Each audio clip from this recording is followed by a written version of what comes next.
Jat regiment में चले गए तो वहाँ पे जाट लग जाता है। हाँ, वी आर गडरियास मैन। ठीक है, गडरिया रेजिमेंट। ठीक है। हाँ, तो ये देखिए, अब एक नई आवाज़ गडरिया समाज की तरफ से आई है और वो हमें लगता है कितनी अहम है ये तो भारत सरकार बताएगी और हमारे नीति आयोग बताएगा और हमारा आर्मी के लोग तय करेंगे। लेकिन इनका मानना है कि गडरिया रेजिमेंट भी होना चाहिए। रेजिमेंट भी होना चाहिए क्योंकि हमारा इतिहास बहुत बड़ा रहा है, राजा महाराजाओं से रहा है। अच्छा। अहिल्याबाई होलकर, हाँ। अहिल्याबाई होलकर, चंद्रगुप्त मौर्य, अशोक सम्राट, अशोक सम्राट, यानी हमारा राजाओं महाराजाओं से हुआ, हमने देश पर राज किया है। ठीक है, इसलिए हमें गडरिया रेजिमेंट भी चाहिए। मेरे घर से खुद 7 फौजी हैं। अच्छा। मेरे पापा भी फौजी रिटायर हुए। अच्छा। हाँ हाँ हाँ। अच्छा, रेजिमेंट पे, गडरिया रेजिमेंट पे अलग कहना चाहते हैं। अच्छा, वो अलग कहना। और मेरा भाई है, वो भी स्पोर्ट लाइन में पहलवानी कर रहा है, वो स्टेट लेवल खेल चुका है, सिल्वर मेडल है उसका। अच्छा।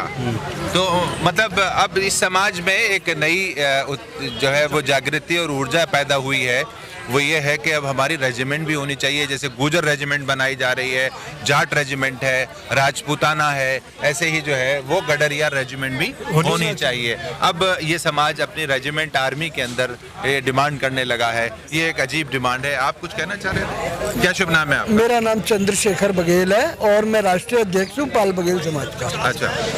हम ये कहना चाहते हैं कि इस दुनिया में अगर कोई जाति सबसे पहले आई थी तो वो हमारी जाति थी। अच्छा। क्योंकि सबसे पहले पशु पालन का ही कार्य था। अच्छा। उससे पहले कोई और तो व्यवसाय था नहीं। गडरिया जाति उसी वक्त सबसे पहले जो भी व्यवसाय बना वो गडरिया, भेड़ पालन था, बकरी पालन था, गाय पालन था। हम लोग बड़े ईमानदार, बड़े सोबर, बड़ी शांति रखने वाले लोग थे और उसी की वजह से हमारा ना डे बाय डे शोषण होता रहा। जो थोड़े से चतुर, चालाक, मायावी जातियां थी बनी, उसमें से वो लोग राजनीतिक हिस्सेदारी भी लेते चले गए। प्रशासनिक भागीदारी भी उनको मिलता रहा। आपको नहीं मिल पाई? हमको इसीलिए नहीं मिल पाई कि वो हमारा सीधापन था। वो तो सही है आपकी बात। अब आप इसके लिए क्या, मतलब सरकार से क्या डिमांड रखना चाह रहे हैं? आप क्या चाहते हैं सरकार क्या करे इस संबंध? सरकार इस संबंध में जिस तरीके से हमारे अंदर आज जागरूकता आई है, हमें राजनीतिक हिस्सेदारी चाहिए, हमें आरक्षण चाहिए, धनगर आरक्षण चाहिए। ओके। ठीक है ना? ठीक है। और उसी तरीके से हम चाहते हैं कि हमारे जो बच्चे हैं उनका विकास होना चाहिए। मतलब ये है कि समाज का जो है हर व्यक्ति ये चाह रहा है कि उसको जो है विकास होना चाहिए और इसकी जो है वो भागीदारी सियासत में भी होनी चाहिए और आर्मी में भी होनी चाहिए। आप कुछ कहना चाह रहे हैं बेटा? आप पढ़ते हैं? हाँ जी। आप कौन सी क्लास में हैं? मास्टर्स। जी, मास्टर्स एमए। हाँ जी। कहाँ से कर रहे हैं एमए? आपका नाम क्या है? मेरा नाम प्रीति है और मैं मास्टर्स अपनी डीयू से कर रही हूँ, दौलत राम कॉलेज। दौलत राम कॉलेज से। आप किस समाज से हैं बेटा? गडरिया समाज। गडरिया समाज से हैं। आप ये बताइए, इसके बाद क्या बनना चाहती हैं? एक्चुअली फिलहाल तो मैं अपनी प्रिपरेशन कर रही हूँ टीजीटी के लिए। अच्छा। और एमए के बाद मैं लेक्चरर की प्रिपरेशन कर रही हूँ। अच्छा, ये लेक्चरर बनने जा रही हैं। हमारी आशा है कि आप लेक्चरर बने और आप जो है आगे जो है वो देश के उत्थान और विकास में अपना एक रोल अदा करें। और कुछ आपकी डिमांड है? और आपका रिजर्वेशन भी तो है? हाँ जी। हाँ, तो आप रिजर्वेशन में ही आई थी या जनरल कोटे से आई थी?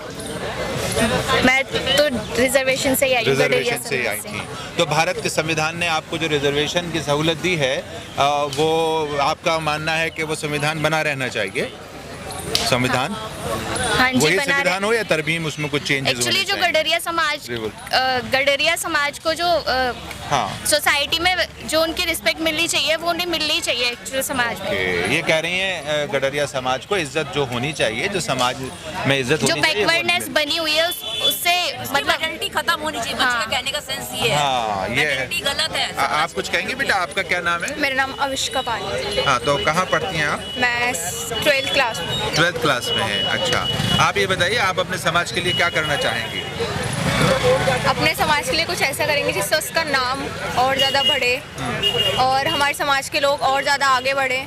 जिससे दिखे कि हमारे समाज के भी लोग हैं इस दुनिया में जो अच्छा कर सकते हैं कुछ। नहीं, आपने तो बहुत कुछ किया है, पहले भी बता रहे हैं, अशोका थे, सम्राट, और इसके अलावा बड़े और ज़्यादा करना चाहते हैं। अहिल्याबाई इंदौर जाइए आप, उनकी बड़ी बड़ी उनकी जो है वो कोर्ट बने हुए हैं, उनके किले बने हुए हैं। तो और क्या आप और क्या चाह रही हैं, ये बताइए? और अच्छे से हमारा नाम हो और ज़्यादा फैले हमारा। अच्छा, देश का नाम करने के लिए या समाज का नाम रोशन? अगर हम समाज का नाम रोशन कर रहे हैं सर, तो देश का नाम भी अगर समाज का नाम रोशन होगा तो देश का भी होगा ना। अच्छा, ये कहते हैं कि अगर हमारे समाज का नाम रोशन होगा तो देश का भी नाम रोशन होगा। हम आशा करते हैं, उम्मीद करते हैं कि देश के हर समाज को इज्जत मिलेगी, उसका रिप्रेजेंटेशन होगा और देश जो है वो सारे समाजों को मिलकर एक मजबूत देश बनेगा। देखिए, हम अभी आपको बता रहे थे कि हम इस वक्त जो है वो एक सम्मेलन है गडरिया समाज का, उसमें बहुत लोगों से अलग अलग तौर पे बात कर रहे हैं। अभी उसी कड़ी में एक साहब है, आपका क्या शुभ नाम? ब्रह्म प्रकाश सिंह पाल। हाँ, मेरा नाम है। कहाँ से हैं आप? मैं दादरी से हूँ, दादरी गौतम बुद्ध नगर से। अच्छा, तो आप मैं ये कहना चाह रहा था कि जो अभी आरक्षण के ऊपर बात चल रही थी, 26 जनवरी 1950 को देश को संविधान मिला। संविधान में बाबा साहब ने अनुसूचित जाति की जो सूची बनाई, उसमें जिन जातियों को रखा गया 52 से लेके आज तक, उसमें 33% जातियां ऐसी हैं जिनको उस श्रेणी का आरक्षण ना मिलके ओबीसी मिल रहा है। इससे प्रतीत हो रहा है कि देश की सरकारों की जो तत्कालीन सरकारें रही हैं, उनकी मंशा जो है अच्छी नहीं रही है। और वो लोग आज जो संघर्ष हो रहा है आरक्षण के लिए, जो जातियां संघर्ष कर रही हैं, उसका सिर्फ कारण ये है कि अगर सरकारें चाहें तो आसानी से वो चीजें निपटाई जा सकती हैं, क्योंकि संवैधानिक है, संवैधानिक है, कॉन्स्टिट्यूशन अधिकार है। उदाहरण के लिए जैसे आप धनगर समाज को ही ले लें। धनगर आरक्षण बाबा साहब ने 1950 में दे दिया था धनगरों को आरक्षण। अब धनगर बेसिकली बाबा साहब ने उस टाइम देखा, ये क्योंकि उन्होंने भौगोलिक सामाजिक परिस्थितियों का आकलन किया, अध्ययन किया संविधान बनाने से पहले, तो उन्होंने देखा जो पशुपालक जातियां, जो चरवाहा कौम है, सैफर्ड है, जो घुमंतु अर्ध घुमंतु जातियां हैं, क्योंकि जहां चारा पानी रहता था वहीं वो लोग अपने डेरे जमाते थे, उनकी वो एक तरीके से आप कह सकते हैं घुमंतु थे, एसटी शेड्यूल ट्राइब। तो उन्होंने, बाबा साहब ने 4 राज्यों में उनको एससी दिया, बाकी के स्टेटों में एसटी दिया। पर दुर्भाग्य की बात यह है कि वहां आंदोलन करने पड़ रहे हैं।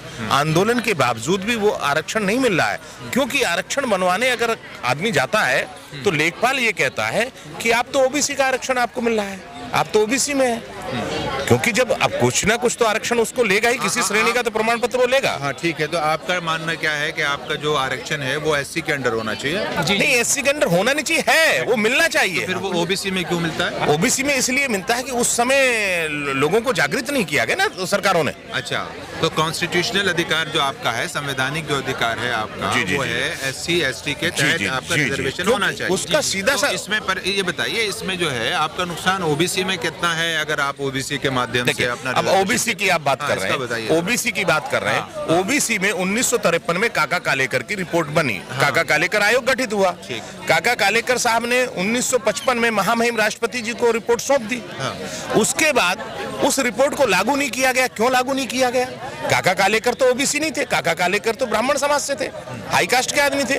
उसको लागू नहीं किया गया। 1977 जब जनता पार्टी की सरकार बनी, तब भी लोगों ने प्रेशराइज किया कि ये ओबीसी का आरक्षण लागू हो। उसके बावजूद भी जब मंडल आयोग गठित हुआ बीपी मंडल जी की अध्यक्षता में, तो जब 89 में जनता दल की गवर्नमेंट भी हुई, 78 में आयोग गठित हुआ, 80 में रिपोर्ट सौंपी गई, 90 में जब बीपी सिंह जी ने इसको लागू करने के करीब देश में किया, तो आप सब लोगों को पता है, मीडिया के लोगों को सबको पता है कि देश में कितना बवाल हुआ, कितना हाहाकार हुआ। 95 में सुप्रीम कोर्ट ने से आदेश हुआ और उसमें भी ये हुआ कि 52% की जगह 27% मिलेगा। उसमें भी क्रीमी लेयर कर दिया गया। अच्छा, क्रीमी लेयर के अलावा उसमें ये कर दिया गया कि आपको नौकरियों में प्रमोशन नहीं होगा। और उसके अलावा इस देश की प्रदेश की विधानसभा, देश की लोकसभा में ओबीसी का आरक्षण नहीं है। जब 52 में 22-22% आरक्षण एससी का है, तो ओबीसी का आरक्षण तो हम लोगों को 45 साल बाद मिला। अच्छा, तो अब देखिए, एक बात यह है कि अब तो वैसे भी आरक्षण के खिलाफ आप देख रहे हैं कि आंदोलन होने लगे हैं। आरक्षण होना ही नहीं चाहिए और टुगेदर ऐसी भी डिमांड नहीं, आरक्षण नहीं होना चाहिए, ऐसी भी डिमांड हो रही है। एससी एसटी का भी नहीं होना चाहिए और इसमें जो गुणवत्ता है वो, आप उस पर क्या कहेंगे? आप देखें कि इस देश में आरक्षण जो है, अदृश्य आरक्षण शुरू से चला आ रहा है। कैसे आरक्षण की व्यवस्था को कहा जाएगा आरक्षण खत्म कर दिया जाए? मंदिरों में आरक्षण है। अच्छा, मंदिरों में किस टाइप से? अरे आप ये बताइए, सभी जगह आरक्षण है ना देश में, जो अदृश्य आरक्षण है सामाजिक रूप का आरक्षण जो है जो दिखाई नहीं देता वो भी तो आरक्षण है। अगर किसी चीज को आप परमानेंट ये कर देंगे कि नहीं इस चीज को ये देखेंगे, ये समाज देखेगा, तो वो आरक्षण ही है। ठीक है, इनका मानना है कि आरक्षण का जन्म ही भारत में हुआ है। आरक्षण जो है वो चूंकि जाहिर है हर समाज और विभाग में होता है और हर जगह हो रहा है, आरक्षण होना ही चाहिए।